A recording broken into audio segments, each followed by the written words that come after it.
Hello everyone, my name is Jeff and welcome to the channel. I'm going to get to the meat of what I want to talk about today, and I'm going to be using a verse out of the Bible out of Proverbs chapter 4 verse 23. But before I go any further, I just kind of want to tell you at the end of this video I'm going to be sharing some other things as well, about a little bit about this channel and where I would like to go with it and what more of what it's about.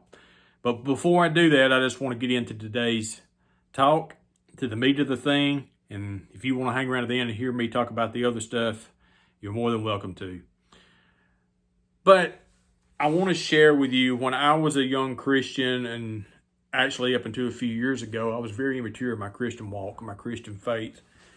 I shared in my last video, I grew up in church, and I did not really understand a whole lot about what it really took to live out the Christian walk every day. I was immature in that. And you would think, well, somebody that grows up in church all their life, they wouldn't be that way. But that's not necessarily the truth. There's a lot of people that's, older people that's been around church and stuff all their life, and they're very immature in their Christian faith, and they just don't know how to live it out. In Proverbs chapter 4, verse 23, it teaches us about something. It talks about something that's very important to help us in our everyday walk with Christ, our everyday walk in our life. And it's something that I didn't understand for a long time. It's very easy for us to read the Bible and to get our check mark off for today because we felt like, well, we've done our deed. We've done something good. I've got my little halo for today. But that does us no good if we don't take what we've read and we kind of chew on it a little bit and think about it and apply it. I mean, apply it like you're applying mayonnaise to a loaf of bread or peanut butter, whatever your preference is, or jelly. You got to apply it and use it in your everyday walk. So I'm just going to read this verse, and I've got a few little notes right here that I want to kind of share and what I have got out of this, and what really jumped out at me in these things, and some things that I try to apply each and every day. But it says this right here in verse 23, chapter 4, Proverbs. It says, above all else, guard your heart, for everything you do flows from it. So you look at this and you think about it, okay? Guard your heart. Just that part, those three words right there, guard your heart. What does that mean? What does it mean to guard your heart? Well, one thing is you've got to be careful what you allow in your life. You have to be careful what you allow to come in your life each and every day, what you listen to, where you go. You got to be real careful with your conversations that you have. Gossip people wants to tell you. Because when people tell us stuff or around certain thing, it affects us emotionally. It affects our thought pattern. It makes us feel a certain way. So you have to guard yourself against those things that come against you in your life. So guard your heart. I think about it this way, as a guard that's protecting something, a gate or something that's not going to let you in. I had the privilege this last January to go to Washington, D.C. and get to do something I've always wanted to do. We went to Arlington Cemetery and we went to the tomb of the unknown soldier. Well, let me tell you something. You're not getting close to that tomb. You're not getting close to that tomb unless you're authorized to be there. I got to see the placing of the wreath, where the people that were placing that wreath, they were authorized to get to a certain point to that, and there's a procedure that goes through. But I tell you one thing, I've watched some YouTube videos of some people that's tried to get close to that tomb, and it's not a pretty sight. That soldier would take action to guard that tomb. Well, I think about that, for my life. I should be guarding my heart. That, hey, if something's coming against me that's going to get me off track of what Christ would have me to do or how I should live my life, I need to be aggressive about that. I need to be aggressive each and every day by starting the day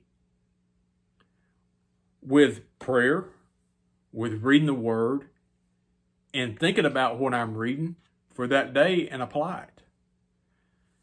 And I'm not against people that do devotionals, smaller devotions or anything each day. I do devotions every day. I use the Bible app every day, and I use the verse of the day. I read it and listen to that. I think about that, and I listen to what the commentator of that has to say.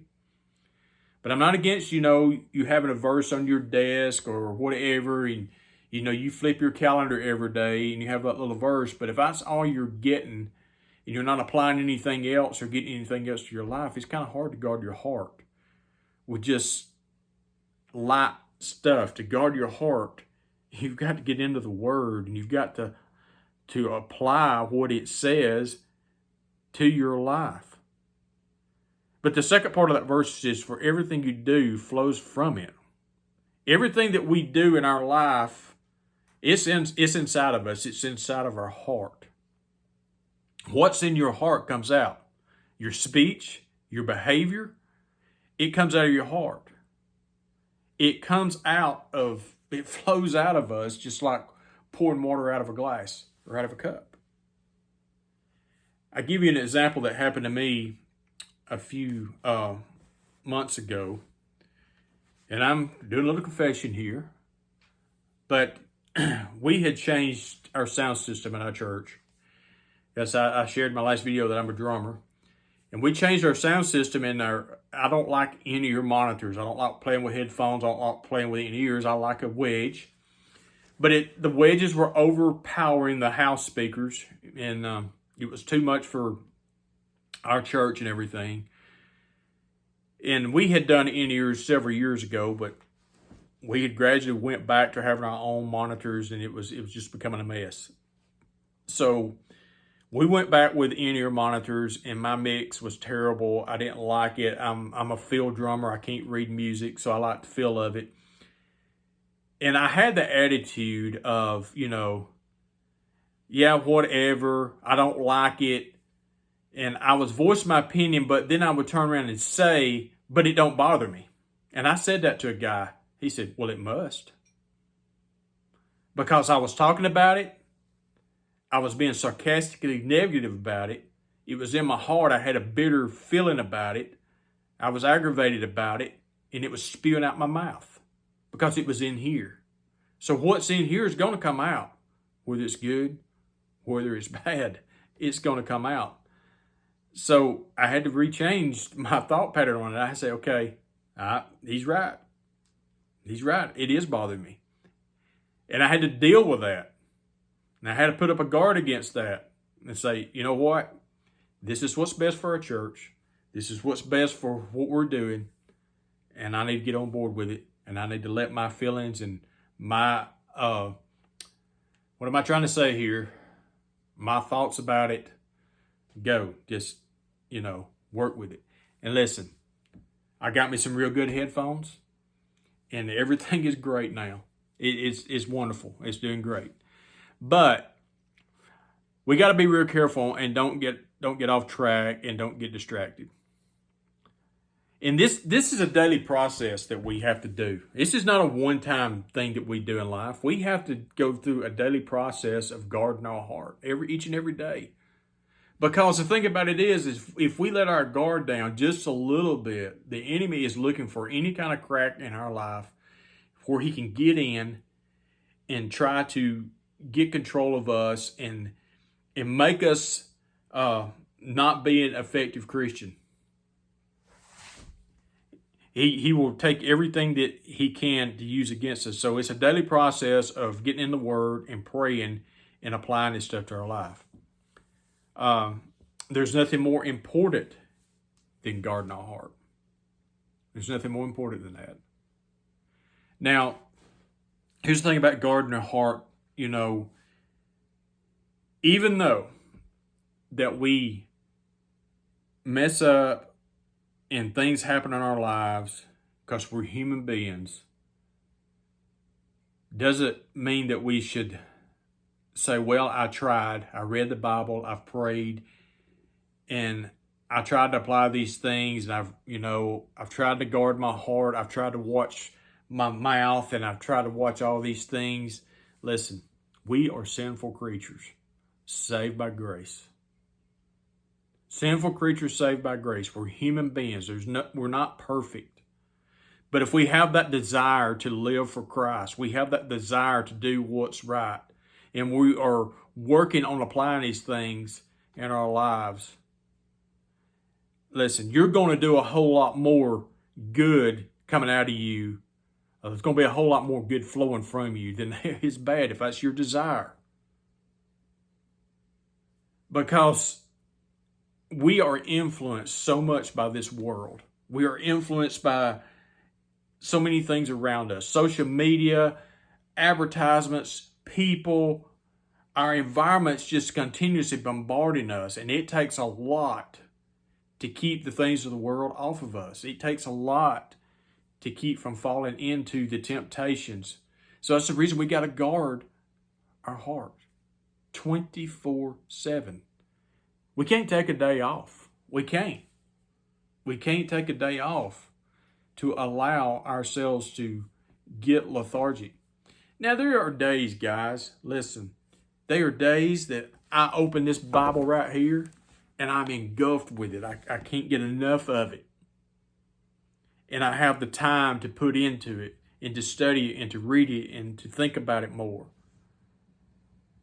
We go through days and periods of our lives where we are more busier than others, but we can't let that busyness stop us from spending daily time in this Word. You know, I hear a lot of this, and we've heard it for years, that, hey, if you can only give 5 minutes a day, give 5 minutes a day to the Word and to prayer. There's a lot of truth in that, but I think we need to give it some days more than 5 minutes. We need, when we have the time and when you feel that hunger pulling you, you may need to give it more than that. You think about it, well, when is enough? Listen, when you sit down to eat a meal, when you get full, you get it from the table. You'll know. You'll know. But then you have those days where you eat everything in the house and you just can't get full. You can't figure out what it is that's going to fill that craving. That's the days that I feel like that spiritually. I need to get in the Word. There's something missing. I can't get satisfied. I'm edgy. I'm not myself. There's things going on, and I'm not. What's the problem? What's the answer? Well, I need to get in the Word. Probably I need to guard that heart. If you made it this far in this video, I hope this made some sense. I hope I didn't butcher this up too bad. But I just think about things a little different. I try to keep things simple. And this is where I'm going to talk about some things where I said I was going to talk about in this video. I'm glad I remembered. I try to keep things simple. I'm a simple-minded guy. I believe in dates and doctrines and all this kind of stuff. But I can get really lost in a deep Bible study and that kind of stuff. I'm just like, man, give me something that's simple that help me in my everyday life, that'll help me live my everyday life. You know, I mentioned a while ago that I was very immature growing up in my faith and everything, and I didn't understand about applying this. And I always heard, well, you have that personal relationship with Jesus. You need to get in the Word, or you hear a stomp and spit preacher that you need to do this, you need to get on fire for God, you need to do, I'm like, well, how do you do that? How? Teach me how. Don't just scream and holler and spit. Teach me how. And I didn't start learning this till a few years ago, and I'm 55 years old. And I beat myself up for a long time. Why did I not know this before? Why did I not do this before? And it was like the Lord just kind of spoke to me in the Spirit. You can't beat yourself up over this.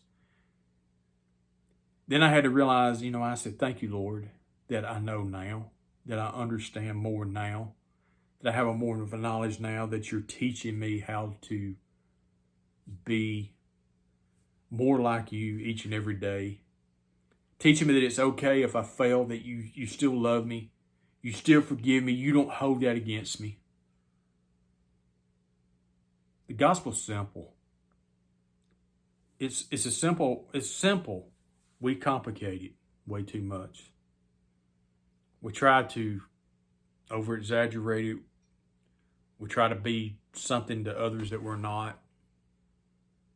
So that's one reason that I'm doing this, whether it makes any sense to people or not, because I'm not real good at explaining things.